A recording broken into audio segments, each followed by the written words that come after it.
Labarai da ɗumi-ɗuminsa daga Gabas ta Tsakiya. Masu saurare ku gyara zama domin jin halin da ake ciki kan wannan yaƙi da yake wakana tsakanin ƙasar Amurka, Iran da kuma Isra'ila, inda a yanzu za ku ji cewa ƙasar Iran ta canza wasu zafafan makamai domin ƙara farmaki ga wannan ƙasa ta Amurka da Isra'ila a yaƙin nan da yake wakana. Kuma a yanzu makaman da ƙasar Iran ɗin ta fito da su wasu manyan makamai ne, wanda a yanzu za mu sada ku da Dr. Abba Albashir, ku ji wani cikakken fashin baƙi da ya yi dangane da ƙarfin da Iran take da shi ɓangaren makamai, da kuma wannan makamai da ta fito da su, wanda a yanzu wannan ƙasa ta Iran tana girgiza ƙasar Isra'ila da Amurka. Da irin shirin da suka yi na ganin su kauda wannan ƙasa ta Iran cikin sati ɗaya ko 'yan kwanaki. To ga shi dai, kwanakin sai hucewa suke yi amma sun gagara tarwatsa ƙasar Iran ɗin, ta zamo masu ciwon ido, ta zamanto masu ƙarfen ƙafa, sun gagara yadda za su yi da ita, kuma duk yadda suke so su kauda ita, da yardar Ubangiji ba za su iya ba.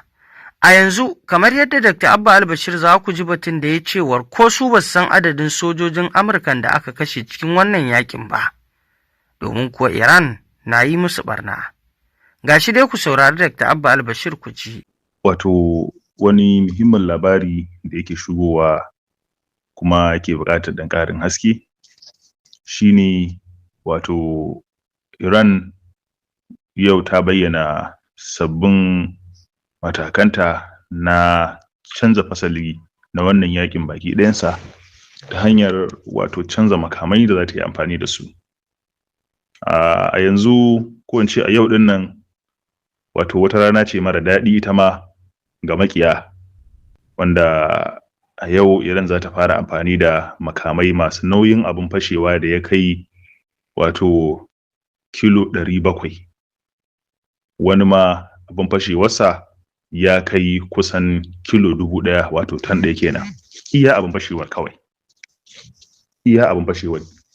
Ya kamata jama'a su sani mafiya yawan abubuwan da missiles ɗin da ake amfani da su, abubuwan fashewar tasu nauyinsu baya wuce kilo 200, wani ma kilo 50, da wani ma kilo 150, wani kilo 300. Ina zaton bai fi so biyu ne ta yi amfani da wanda ya kai 400 ba. To amma yanzu Iran ta fara nuna alamun za ta yi amfani da makamai masu abin fashewa da girmansu ya kai wato kilo 700 zuwa ton ɗaya. A halin yanzu Isra'ila ta samu kanta a wani mummunan yanayi wanda babu mashiga, babu wani guri da yake za cewa gurin tsira ne ga Isra'ila. Abinda suka dogara da shi shine shelter. To kun ga dai abin da ya faru a jiya, sun fasa shaltoti, kuma ba wai jiya suka fara fasa shelter ba. Gaskiyar magana Iran ta fara fasa shelter tun a yakinta na kwana 12. Isra'ila ce kawai ba ta son a faɗa, take boyewa. Tun haranin da suka kai in bukumanta ba cibiyar tsaro, wani dogon bene wanda ne kawo rahoton abubuwan da suke faruwa a lokacin, tun a wannan lokacin suka fara amfani da makaman da suke fasa shelter. Amma dai sun yi amfani da shi ne na ɗan lokaci, kuma wannan lokacin ma guda ɗaya ne aka yi amfani da shi domin kai hari wannan gurin. Amma yanzu Allah ya sani shelter ta zama aikin banza. Shelter shine ɗakin ƙarƙashin ƙasa da ake yi don a shigar da mutane. Kamar yadda wancan ɗan jarida na India yake faɗi cewa adadin mutanen da suke mutuwa a cikin shelter, wasu zafi ne ke kashe su, wasu kuta ce take kama su, wasu kuma wato kakkarewa suke garin fitowa, wasu kuma ba za a iya sanin ina ma gawarsa take ba saboda shelter din ta riga ta rubza, abin saman ta ma ya riga ya rubza. Shikenan wannan sai wani lokaci kuma can sannan za a iya ganin inda gawar take. Uwa uba, jiya Iran ta kai hari a guri mafi wato tsananin tsaro, shelter mafi girma wacce take dauke da kusan manya-manyan command ma'ana cibiyoyin ba da umarni na Isra'ila, guri mafi nauyi, bonka mafi hadari, mafi wato karfi da tsaro. To jiya Iran ta fasa ta. Naga already an ka kawo bujidin a gidan nan inda kuke kallon wuta na ci a ƙarƙashin ƙasa, a wannan gurin jama'a ne da suke ciki, to daga lokacin fa ya zama cewa babu wani mutum da ya ƙara zama cikin shelter, saboda yanzu babu wani guri mafi tsira, babu wani gurin tsira a cikin Isra'ila. Dama kuma Iran ɗin ta yi magana cewa waɗanda suke zaune a Isra'ila su fice, nan ɗin ba gurin zama bane ba gurin salama bane ba gurin da za a dogara da shi bane ba. To amma dai sun ƙiji, waɗanda although akwai masu son fitar, su ma suna neman hanyar fita, amma dai tun da take faɗa cewa a fita, Isra'ila ba gurin zama bane. Wannan kururuwa da ƙarar makamai ba tsayawa za ta yi ba, amma dai haka aka ci gaba da ta yi, aka yi ta zubawa, kuma aka yi ta zuba musu ƙarya cewa ku daina, ba gaskiya bane, da wasu abubuwa masu kama da wannan. To yanzu dai gashi kofa ma ta rufe, hanyar fita ake nema, babu hali. A Isra'ila babu wani guri, ba wani bene, ba wani guri na tsira, ba wani wanda yake da garanti na rayuwarsa. Daidai irin halin da Falastinawa suke ciki, mutum yana zaune yana tsoro, yana kwance yana tsoro, yayi bacci bai tunanin zai farka, ya fita bai tunanin zai dawo, ko ya dawo ko shi ya ki dawowa, ko kuma iyalinsa zai samu, babu. Kowane lokaci, da safe da rana da daddare, da zafi da ruwa da ko a wani yanayi, haka ake musu a kashin bam, kawai bam ake zuba musu. Kullun aikin Isra'ila, kullun aikin Palestine kenan, haƙo gawawwaki, su ce wannan ƙasan gurin an samu gawa, an samu wani gurin gawa ta kai wato shekara ɗaya ba a haƙo ta ba, wani gurin mutum 60-40 sun rabza, sai haƙuri za a yi kawai, ba hali a iya faɗuwa iya ciro wurin. Haka dai za a ɗauko gawar, ana tafi har kabarbura suke sawa bam, su ce ku yi gabas, sai kun tafi gabas ɗin, kan ku je gabas ɗin za su samu ku bam, ku yamma. Haka suka yi ta wulakanta al'ummar manzon Allah. Yau Gaza ce ake haƙo, ko ina haƙo gawawwaki ake, yadda kuka san Gaza. Yanzu kuna kallon wani wato bidiyoyi a Tel Aviv, wallahi tallahi babu wanda zai ce wannan gurin ba Gaza bace ba. Kullun cikin haƙo gawawwaki suke, haƙowa kawai suke, wasu ma sai dai a haƙura da su. Babu wani guri wurin nutsuwa a cikin Isra'ila.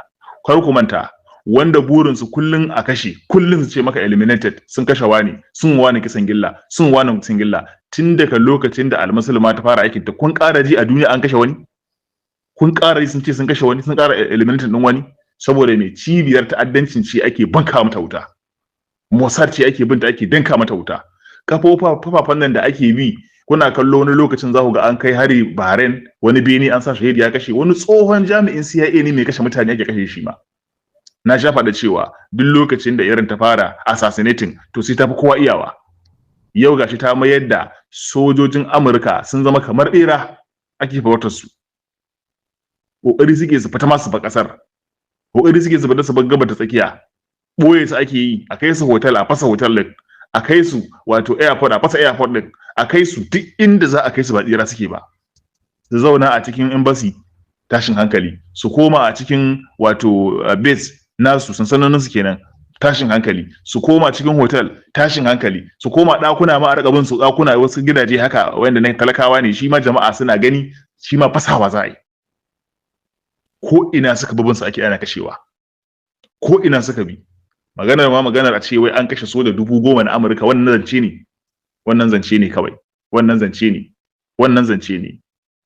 Har a yanzu ko ita Amurkan ba ta san haƙiƙanin sojinta da aka kashe mata gaba ta tsakiya ba ta sani ba wallahi. Ko ita kanta ba ta san haƙiƙanin, ko da any given kowane lokaci kashewa ake. Akwai gurin da a guri guda RC ta ce ta kashe sojan Amurka 2,000 da wani abu, a waje guda ta kashe su, guri guda ne, wanda an kawo su ne don su tarwatsa wannan al'umma ta manzon Allah, su kashe al'ummar Annabi sallallahu alaihi wasallam. Yau kuma al-musulma na kashe su, na tarwatsa su. Yau waɗanda ake jin su ne uwa a duniya, yau su ne a cikin tsoro da firgici, bukata ake a cire ta jiragen fasinjoji ma, abin ya ƙiwa. To masu saurare, kamar yadda kuka saurara, Dr. Abba Albashir kenan cikin fashin bakinsa kan al'amuran da ke faruwa a gabas ta tsakiya, kan wannan yaƙi da yake faruwa tsakanin ƙasar nan ta Amurka, Iran da kuma Isra'ila, inda waɗannan ƙasashe guda biyu sun tare ƙarfinsu a kan Iran domin su rusa ta, amma duk yanda suka ɗauki wato ganin cewar za su iya cikin wuni ɗaya su rusa ta, amma ya gagara. Duk yanda suka so su rusa ta, sun gagara rusa ta, gashi a yanzu sun ɗauki wato fin sati ba ma su kai ga rusatan ba.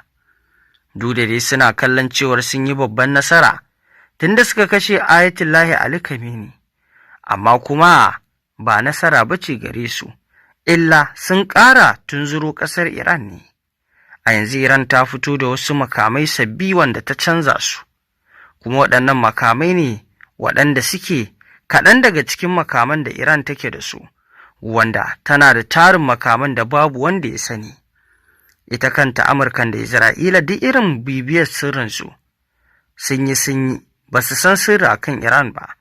Makaman da Iran take da shi babu wanda ya sani, wannan su kaɗai suka sani, sai kuma Ubangiji. To masu saurare, ku ci gaba da bibiyar wannan rahotannin labarai da muke kawo muku daga Gabas ta Tsakiya domin samun jin abubuwan da ke wakana. Mun gode.